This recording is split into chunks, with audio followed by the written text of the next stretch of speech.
part of Business Station. I'm one of the East Coast advisors based in the regional city of Rockhampton. Today, I'm joined on a webinar by Maggie from Amazon. I believe you're the marketing manager there, which is absolutely fantastic. I am.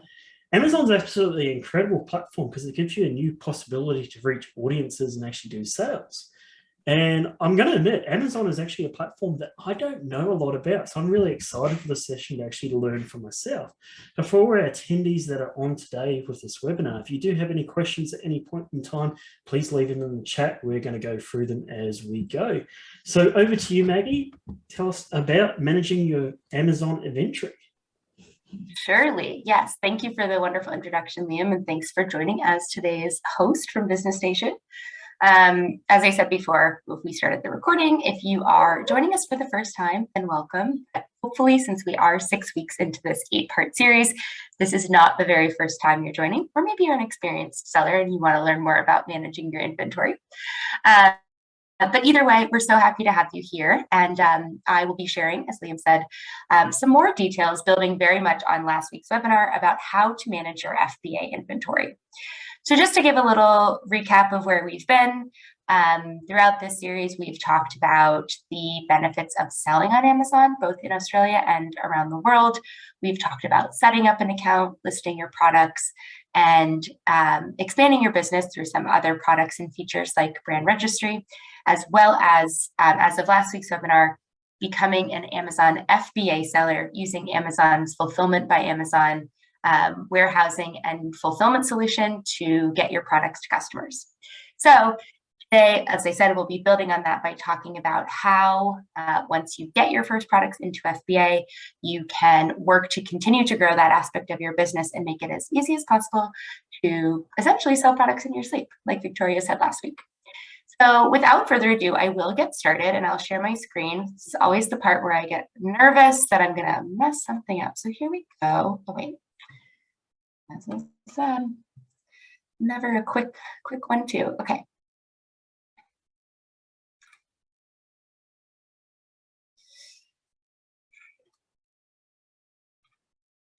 I'm gonna move myself over here.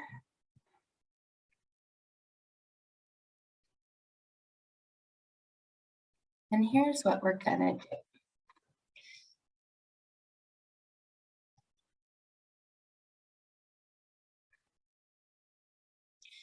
Sorry, I'm gonna just stop that share really quick.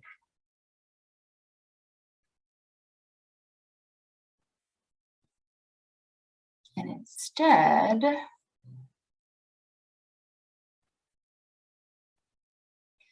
I'm gonna share this one with you.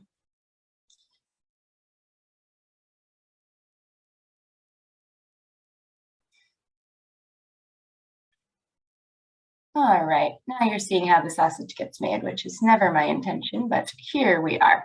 Okay, so like I said, we're really happy to be partnering with Business Station, and this is today's topic. If you haven't met me before, I've hosted the last couple of webinars, but if we haven't met, my name is Maggie Deadrick. I have been working here at Amazon in Sydney, so for Amazon Australia for the last 2.5 years, and I spent the first 2 years my time here at Amazon working directly with businesses who have become Amazon sellers like yourself to help them set up and launch and grow their Amazon business in Australia and then help them expand globally. Today, however, I lead awareness marketing for our Selling on Amazon business, which means getting to do tons of fun events and talk to tons of interesting people and businesses like yourself. So as always, I'm really happy to be here. If you have questions throughout the webinar, feel free to pop them in the chat. Liam will interrupt me if there's a particularly pressing topic or something that we should stop and expand upon further. But if not, we'll have plenty of time at the end for questions. And I promise that is true this week because this session is a whole lot shorter than last week where we ran right up on time. So plenty of opportunity to chat. And I'll be guiding you to tons of self-service resources in Seller Central and Seller University that you can visit after the webinar to learn more. Okay, so for today's webinar, the topics that we'll be covering are additional FBA services. So as a little hint, that's things like prep and labeling, managing FBA inventory, so better understanding how to keep replenishing or what sort of the strategy is behind what to keep in our warehouse, and how much and how frequently, and then expanding across North America. So like Victoria, as an example, is an Australian-based seller who sells primarily on the US marketplace.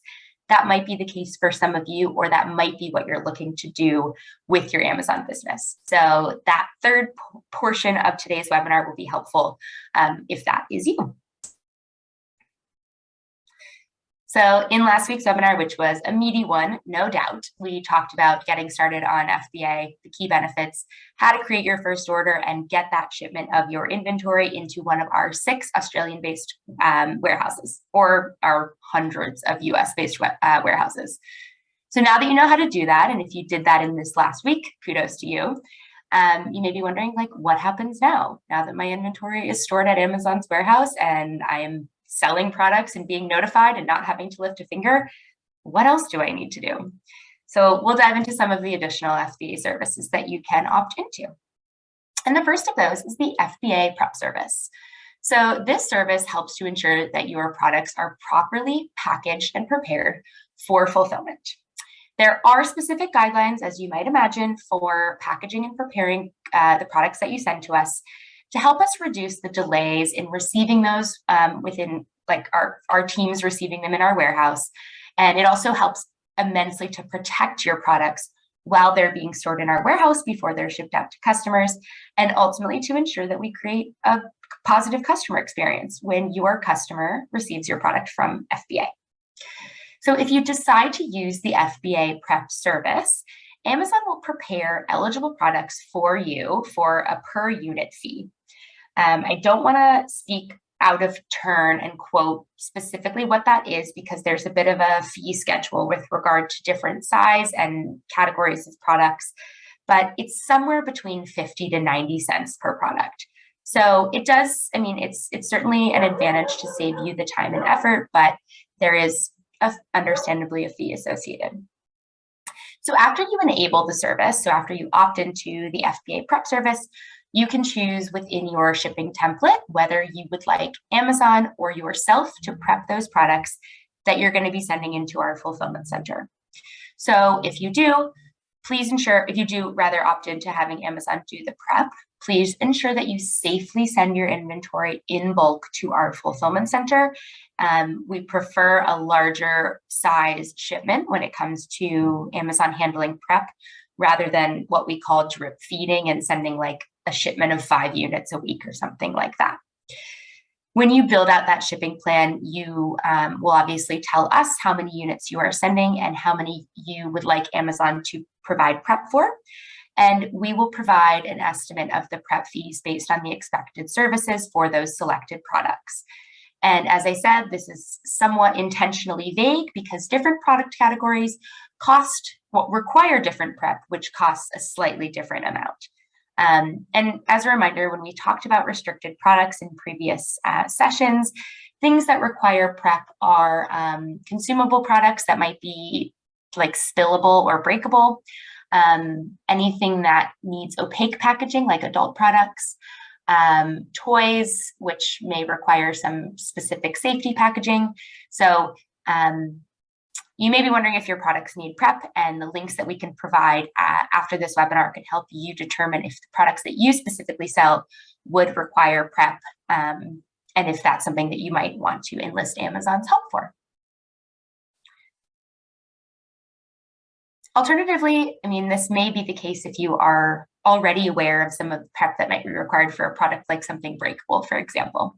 You might want to just do that prep on your own, and that's totally fine. Just be mindful that all packed products should be able to pass what we call the 3-foot drop test. And I'm not a business owner myself, but I probably wouldn't recommend throwing your products off of a 3-foot drop just for the fun of it. But hopefully in the manufacturing and packaging testing of your product, you know and have confidence that that your product would pass this test. The proxy for this is that if you were to drop the boxed unit on each of its 6 different angles from a 3-foot height, that the packaging and the prep would be able to withstand that drop without the product being damaged. And if your product can't withstand this test, and it could be broken or damaged by potentially falling from that height, This could end up in a poor customer service experience, which means, returns coming from the customer, positive or possible negative feedback or complaints from your customers, and then ending up with a bunch of broken and unsellable inventory. So all in all, just be sure that the product and the packaging that you are providing it in is safe and secure so that you don't end up with broken products.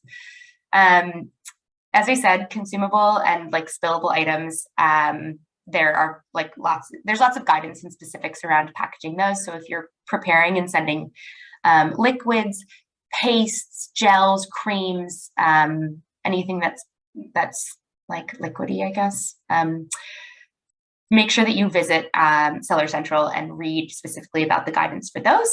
And if you have other types of products and are looking for guidance on more general packaging and prep requirements, you can find that in Seller Central as well, and we'll share the links to those in our follow-up. Now, let's talk about labeling. So for eligible products, you can also enlist Amazon's support to apply Amazon barcode labels for your products for a per item fee. We talked about labeling last week. If you are using Amazon barcodes, which we call an FN SKU, those labels will need to be applied. And as Victoria said, as an experienced seller, it's really not that big of a deal. You go to Officeworks, you can buy a sheet of sticky labels in the size that Amazon recommends to you, and print them out and stick them on. But understandably, if you are maybe shipping directly from your manufacturer overseas, or you're sending tons of inventory and you're like, I don't have time for that, you can always opt into Amazon's FBA label service. And you can do so when before you even start your shipment. So you can do that within your account on the settings tab, choosing fulfillment by Amazon. There's an optional services section that you can edit. And then under that, it asks you who labels, and you can select Amazon to enroll in the FBA label service, or you can select merchant in order to opt out of the FBA label service if you have previously enrolled. And then you click update and you are then opted in or opted out of the FBA label service. Again, more information is available on Seller Central. We'll share some links for you to reference this back, but if you are looking for information on this, you can search FBA label service within your Seller Central account. So once you've started selling on FBA, it's important that you stay on top of restocking your inventory to avoid going out of stock. After all that work you put into set up a shipment that we talked about last week, eventually, hopefully, if you have a great product that people want to buy, you are going to run out and you'll have to do it all again. So to do this, or in order to not find out one day when you wake up that all of your inventory is gone and your sales are going to stop, we recommend that you set up replenishment alerts. And now I will always caveat this by saying, and I hate to disappoint any Aussie sellers or Australian Amazon.com.au sellers, that this service is not yet available in AU, but we are working on it. So if you are selling on Amazon.com, replenishment alerts enable you to manage your inventory across all of Amazon's fulfillment centers without needing to constantly monitor each listing. You can set up an alert quantity for individual products, or you can group products so that when your listing's fulfillable quantity reaches that threshold, either if in units or weeks of cover. Weeks of cover is a term that we use to proxy the number of weeks of on-hand fulfillable inventory that you have based on the sales volume over the last 30 days. So it's almost like a forecast saying you only have like a week's worth of inventory left before you're going to run out based on your current sales momentum. So you can choose to be notified at a certain threshold, whether you want it to be a specific number of units or a specific number of weeks, and we can notify you via email. So setting these up is super helpful to help you make sure that you stay on top of your account and help your catalog grow over time. Hopefully we'll have this available in Australia for the Australian marketplace very soon, because as you can imagine, it is fairly critical for our sellers to be able to continue to be successful sellers over time and grow. So as always, more information available in Seller Central under replenishment alerts. Now, there's a couple of other US only FBA services that I want to talk to you about if you are or are thinking about selling in the US. The first is called the FBA Small and Light program. And if you offer small low-cost products, you may be eligible to take advantage of this program. It helps you reduce the costs of fulfilling orders that are really small and light because, I mean, gosh, I feel like all of us, whether you're an existing seller or not, has gone to the post office to mail, like, I don't know, a t-shirt, something that you're like, this weighs literally nothing. And then all of a sudden they're like, that'll be $15. And you think, that's more than the cost of the t-shirt. So we recognize that. And as an Amazon seller who might have a line of inventory that is super small and light, we want this to be an affordable way for you to get your orders to customers. So the FBA Small and Light program allows you on Amazon.com to pass on those, we reduce the cost of fulfilling those small and light products so that you can pass on those savings to your customers. You can sign up for this fairly easily within your account, and you'll receive additional benefits to your customers and to yourself through this program, including free prime shipping for your customers on these small and light products, reduced fulfillment costs, and as an added bonus, instant customer trust. So the requirements for small and light are that the products have to be new. We only allow, that's not true for the US. So anyway, small and light products have to be new. They have to be within 18 by 14 by 8 inches or less. And that is inches because this is for the US marketplace. Weigh 3 pounds or less, and also be less than $8. So not only are these products small and light, but they're also low cost. So it's not like you can sell a diamond ring through the Small and Light program if you happen to be selling diamond rings on Amazon. So this program is also flexible. If the price of one of your products happens to go up that's currently enrolled in the Small and Light program, we will automatically convert it to the standard FBA. So you don't have to do any manual maintenance in that regard. This is just a benefit that you can take advantage of if you have inventory that falls into this category. And if that changes, then it'll sort of be opted out of the program. Prep and packaging services are also available for small and light, just like just like they are for standard FBA, and all of the same information that we just discussed applies there. I've got a question for you there, Maggie. Sure. With regard to the labels on each product, would they need to be on each product, and can it go onto an attached tag, or is it recommended for it actually be on the product? Yeah, absolutely. I mean, you can imagine there's so many products where you wouldn't want to end up with a sticky label on it. So in that case, if you can't actually label the product because it doesn't come in a box, that's where prep is going to be required. So you will need to polybag something that needs a label on the outside of it. So I think this is a random anecdote, but like I recently bought a hair clip on Amazon, and it's like a plastic claw clip, and it's not going to have a sticky label on it. So it came in a tiny little plastic bag, and on the outside of that plastic bag is where you'll find that label. Does that make sense and answer the question? I believe so. Fantastic. Keep going. Alrighty. So another US specific, actually not US specific, but US centric additional FBA program is our FBA Exports program.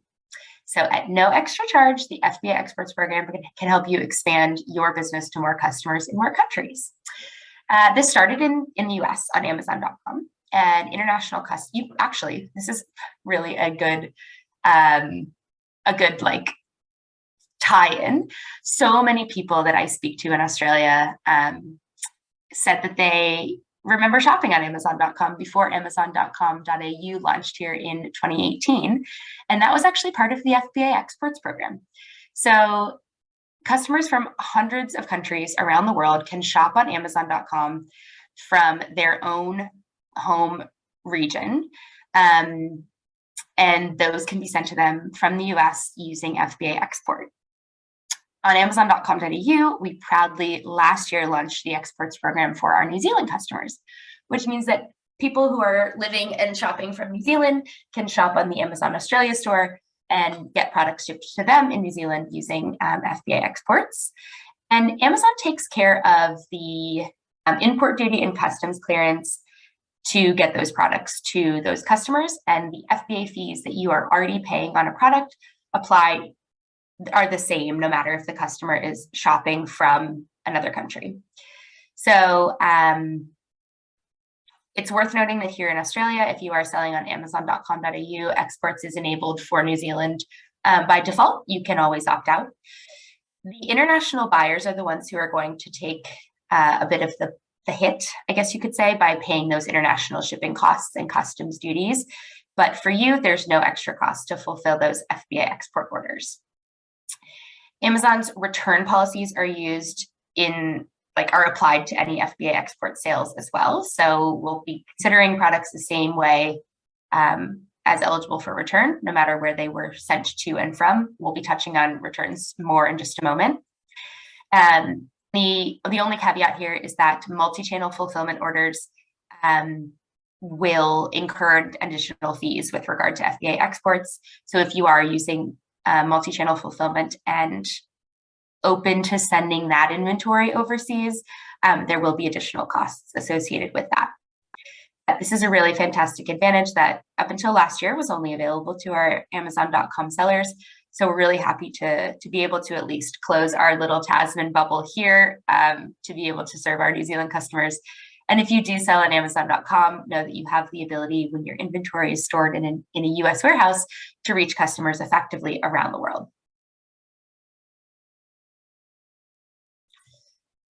Okay, so now that you know how to replenish that FBA inventory and set up those replenishment alerts for Amazon.com, let's talk about returns. This is when when I was working directly with sellers, had so many questions about. Understandably, it's a little bit new and different to hand over your inventory to Amazon and just wonder, not exactly know what's going to happen.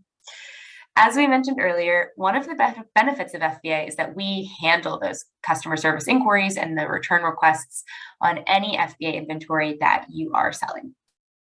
What happens if Amazon ships your product to a customer and then they decide that they want to return it? Well, Amazon has a very robust and thorough customer returns policy that we use to determine whether or not that FBA item is returnable.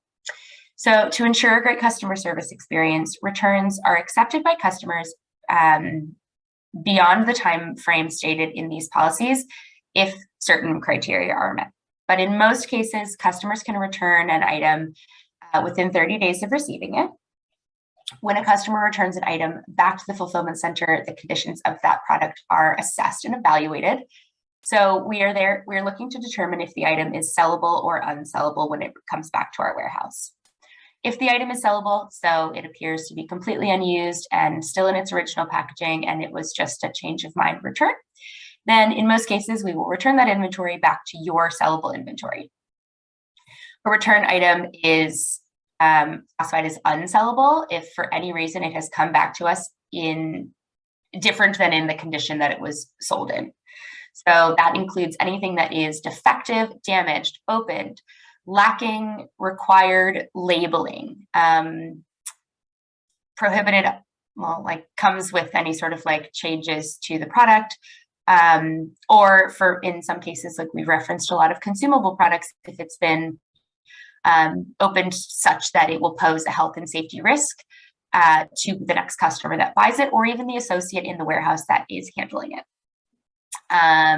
So I mentioned consumables, things like personal care products, products with expiration dates.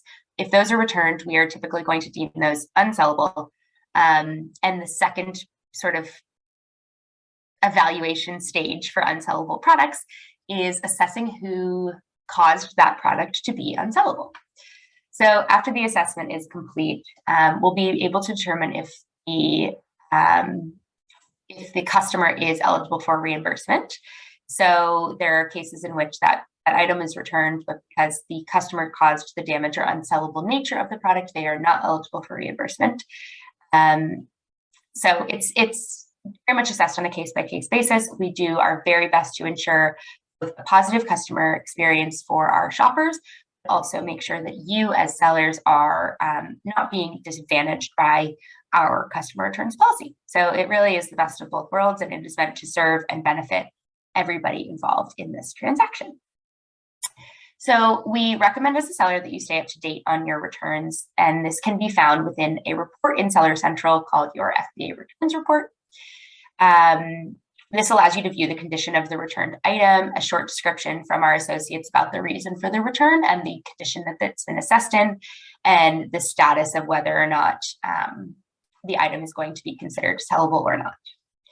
So you can learn tons more, and you can experience or sort of get a window into an FBA returns report, as well as review and familiarize yourself with our customer returns policy within your Seller Central account. And we can also link some more information on in our follow-up email, just so that you have that at the ready. So if you have unsellable inventory that you would like to remove from our fulfillment center, which is often the case for sellers, I mean, if something has come back or has been damaged or for whatever reason cannot be sold, you probably don't want it just sitting in our warehouse. But there are 3 options that you can consider and choose from when it comes to removing inventory from an Amazon warehouse. You can have that returned to you at a domestic address. You can choose to liquidate, or you can choose to dispose.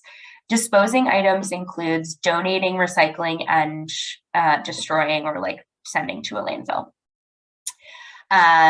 So like I said, if you are going to choose to return to an address, that needs to be returned to you in a domestic address, which means that if you are selling in the US, you will need to have that returned to a US address.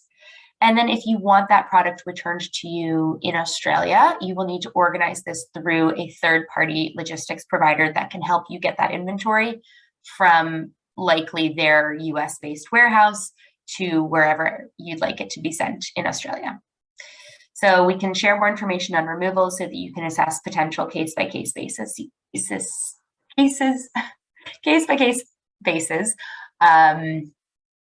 considering your inventory on your own. I got a little tongue-tied there. Okay, so we've covered a lot. We've covered the FBA services like prep, labeling, small and light. We've talked about replenishing inventory, managing returns.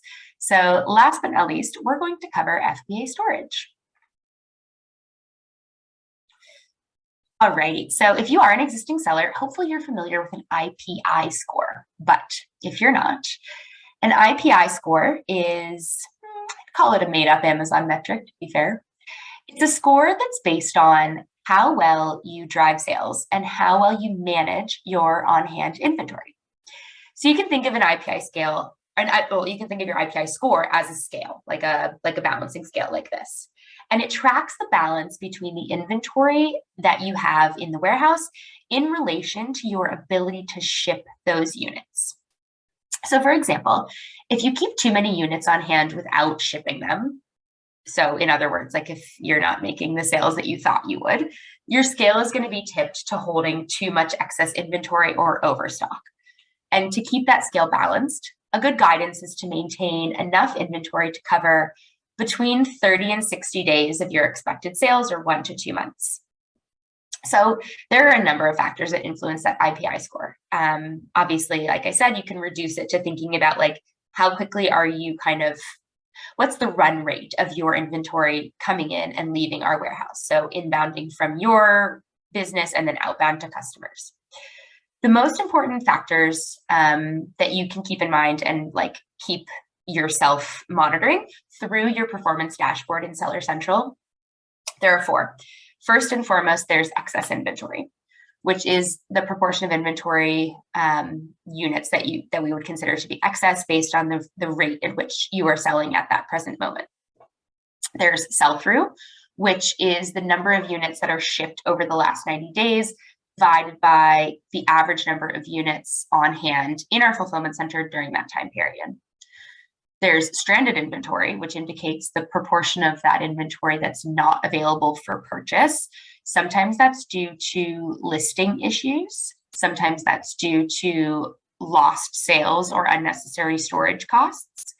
If you are an existing seller, you're likely familiar with stranded inventory, and it's often a pretty solvable problem that needs to be monitored closely within your account to ensure that you don't have inventory that's perfectly good, but stuck and unsellable for listing reasons. And then finally, the last factor to consider here is your in-stock rate, which measures how well you're keeping popular replenishable products in stock to maximize your sales.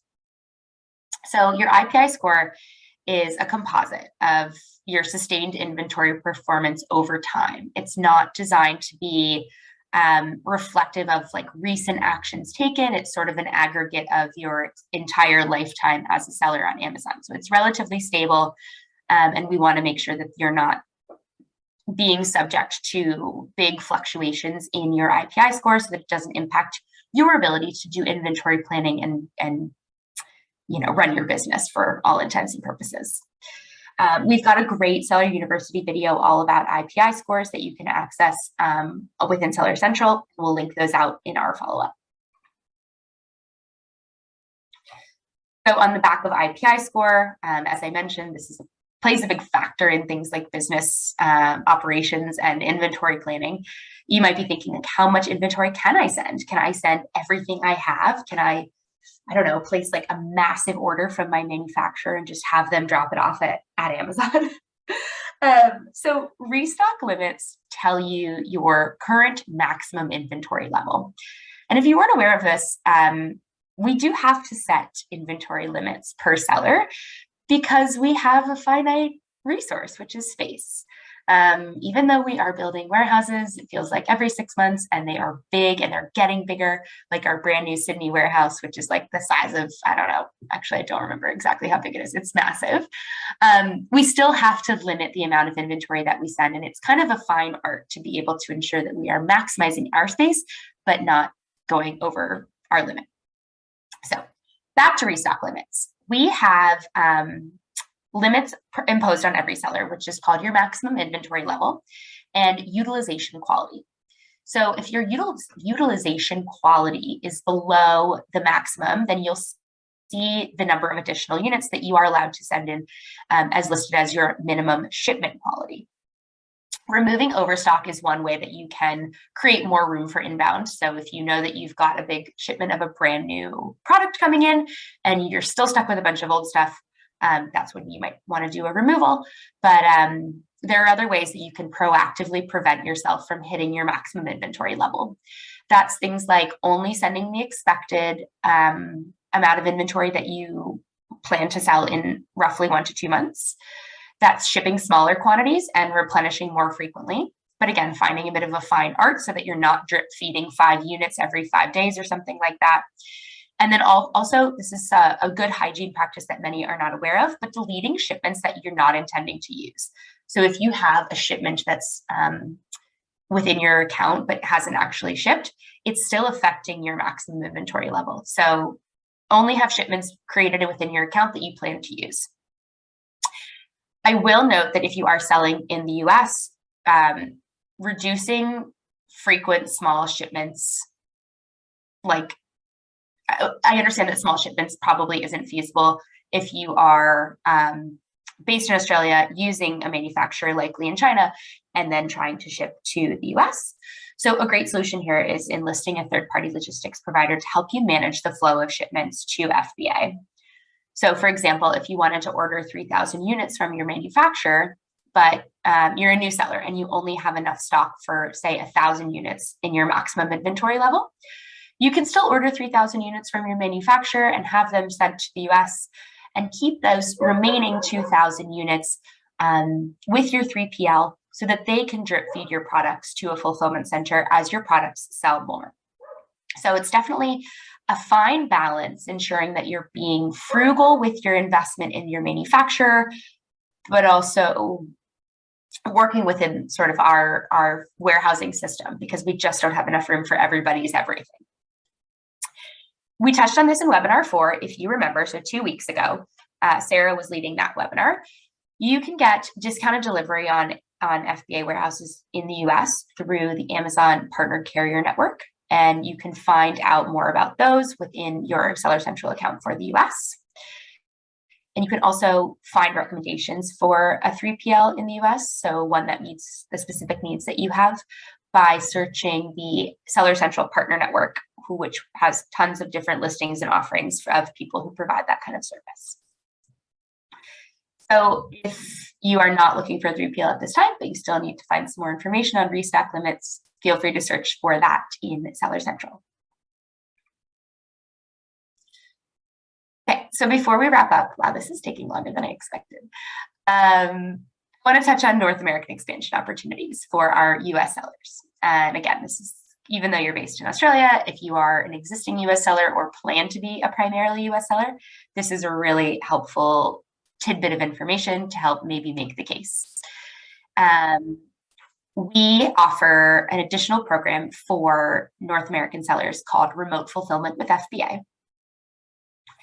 that lets you fulfill eligible US FBA inventory to customers in Canada and Mexico without actually having to store that inventory locally in those countries.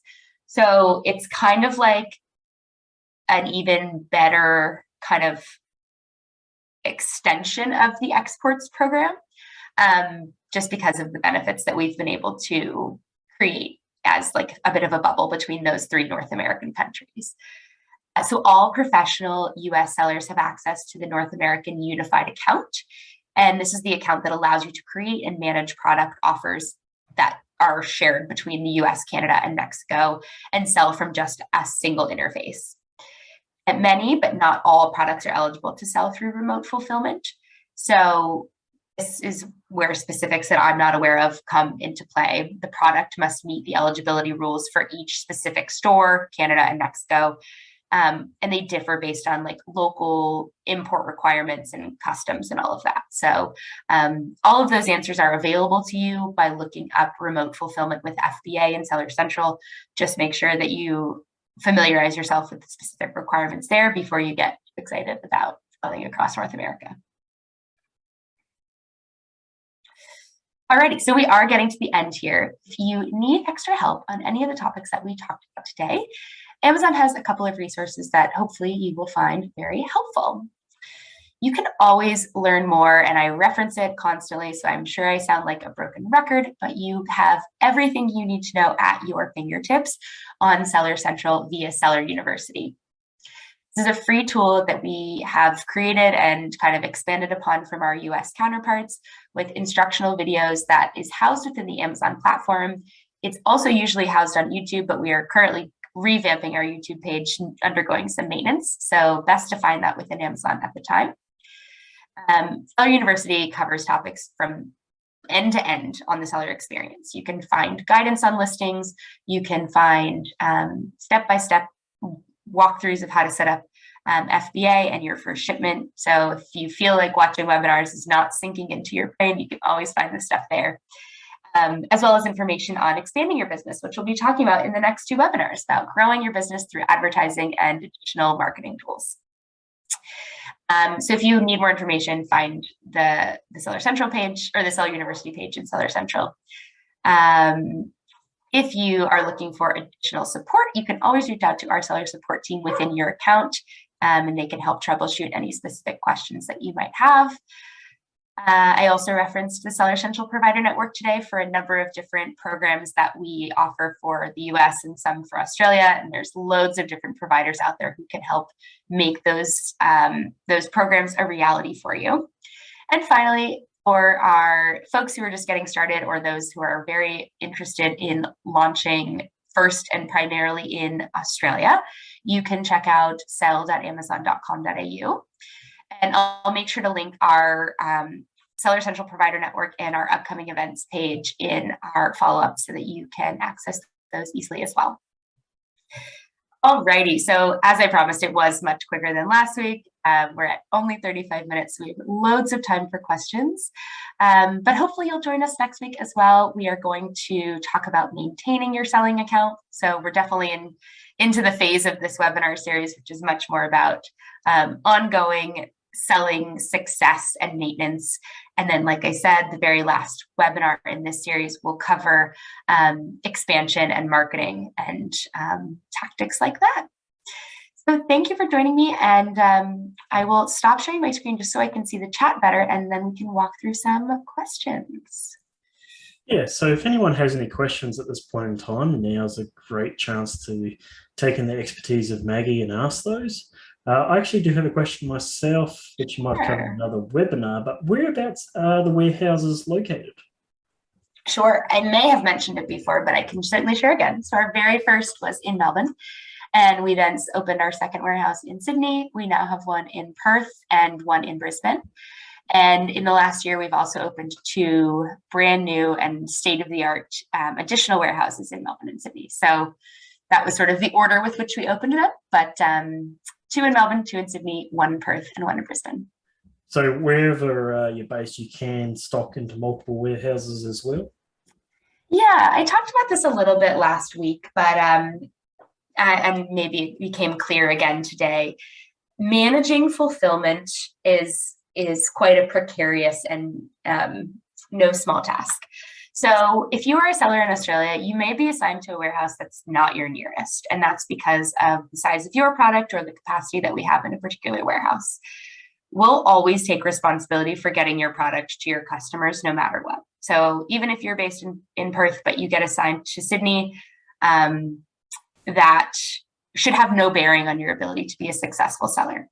However, we understand that you might be storing inventory in your garage or at your house or at your next door neighbor's warehouse and want to be assigned your closest warehouse. So if you're working with an Amazon account manager, you can always ask them to reassign you your warehouse and they can see what they can do.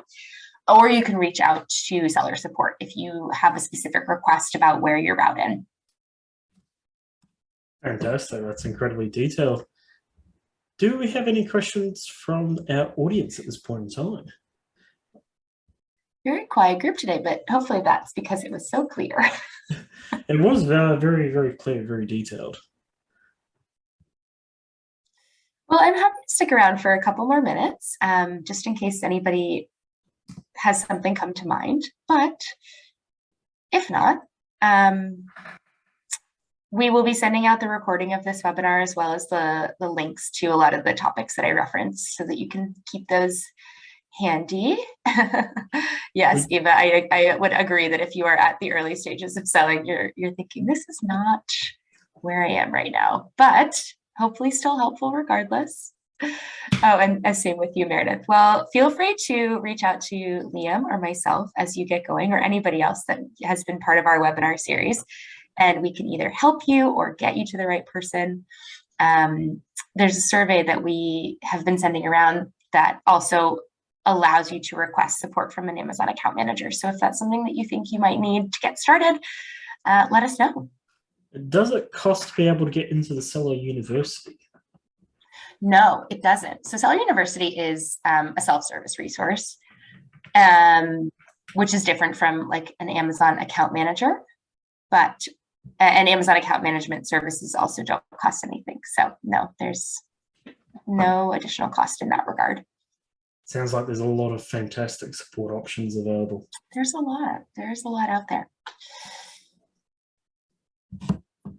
Okay, well, at this time, I'll let some questions come through if anyone does have any, but I'll close off the webinar and the recording. So naturally, everyone can still access support through Amazon and ask a question afterwards. There's next week's webinar continuing the series. And you can always access support through the Digital Solutions program through Business Station. Fantastic. Thanks, Liam. Thanks for hosting with me. And yeah, I guess let's call it here, and we'll hear from any of you after the fact if you have any additional questions.